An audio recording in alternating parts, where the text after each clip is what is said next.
Hello, my name is Gary Seal with the TrueKind Consulting Group. I've come here today to ask you the proverbial question, is knowledge power? Now, some people would immediately jump and say absolutely not, because without applying your knowledge, without using it wisely, then knowledge is simply untapped potential. Well, I say duh to that. Come on. Now, we know and we've heard of some prof who's enormously intelligent who may not be making a mint, but he's still applying it with his students. My particular world is the world of sales, so that's what we're going to address today.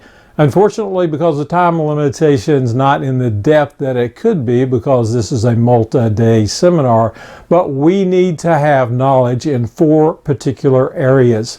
Number 1, you need to have great selling skills knowledge. That's what we'll focus on today. Number 2, you need to have very in-depth product knowledge. And then number 3, you need to know your company and your company's capabilities extremely well. And then number 4, you should understand your prospect, your customer. You should be able to know their needs, present to their needs, help them find unique solutions that qualify and uniquely set you aside as the supplier of choice. So let's go back and look at number 1, and that is your selling skills. I clearly remember being in a commercial insurance class one time. We went around and introduced ourselves. There were about 25 people in the class. I remember I felt so sorry for the people who did not have selling skills experience and training, simply because they had 2 very large hills to overcome. That was product knowledge.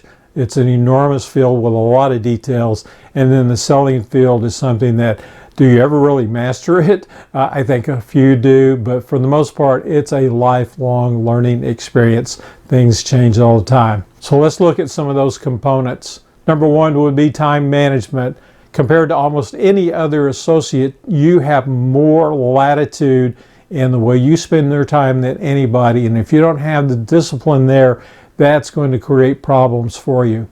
Then the wonderful world of human relations and psychology. How do you establish and maintain good working relationships with your internal staff, your support staff, your customer service people, your management, the engineers, and all the other organizational people that make a difference in how you work in the field, and also, of course, the concept of how you work with your prospects. Very huge right there. Organization, working with your CRM, the other software, setting priorities and things of that nature are very important. So organization promotes your profitability. And then, of course, you've got to get out and prospect and qualify. Now, whether you work for a very large company where there's a huge separation between marketing, or you're a very small company employee where you, in fact, are probably the sales, the marketing, maybe customer fulfillment all rolled into one, you need to understand that whole area. And then, as you do your research, that means you need to have some great questioning skills, be able to probe and probe diplomatically so the customer is willing to divulge important pieces of information that will help you move your sale along, help them understand why you are the best choice. That means that you also need to practice your persuasion in a presentation format.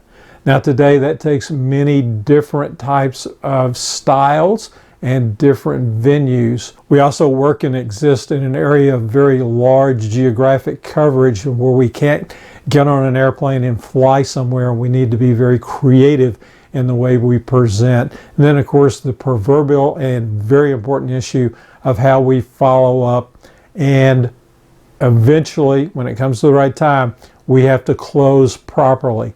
Are you actually earning a return on your investment? And then, last but certainly not least, long-term customer relationship skills. It's rare that you have a one and done sale. It may be for a period of years, but keep in mind that at some time or the other, product innovations or some aspect of growth for your customers are going to possibly necessitate them wanting to purchase from you again, and you don't want to have burned your bridges behind you. Those are just a few of the components of the whole world of selling skills. It involves a lot of judgment, a lot of intuitiveness, and they can also be highly structured and data-driven as well. These things are just huge for you as a selling platform. Combine your selling skills knowledge with knowledge of your products, with knowledge of your company, with knowledge of your customers. Those four components will take you a long way and have you prosper throughout your sales career. Is it easy? No. Is it important? Yes. Is knowledge power? I think I've answered that question, and the answer is yes.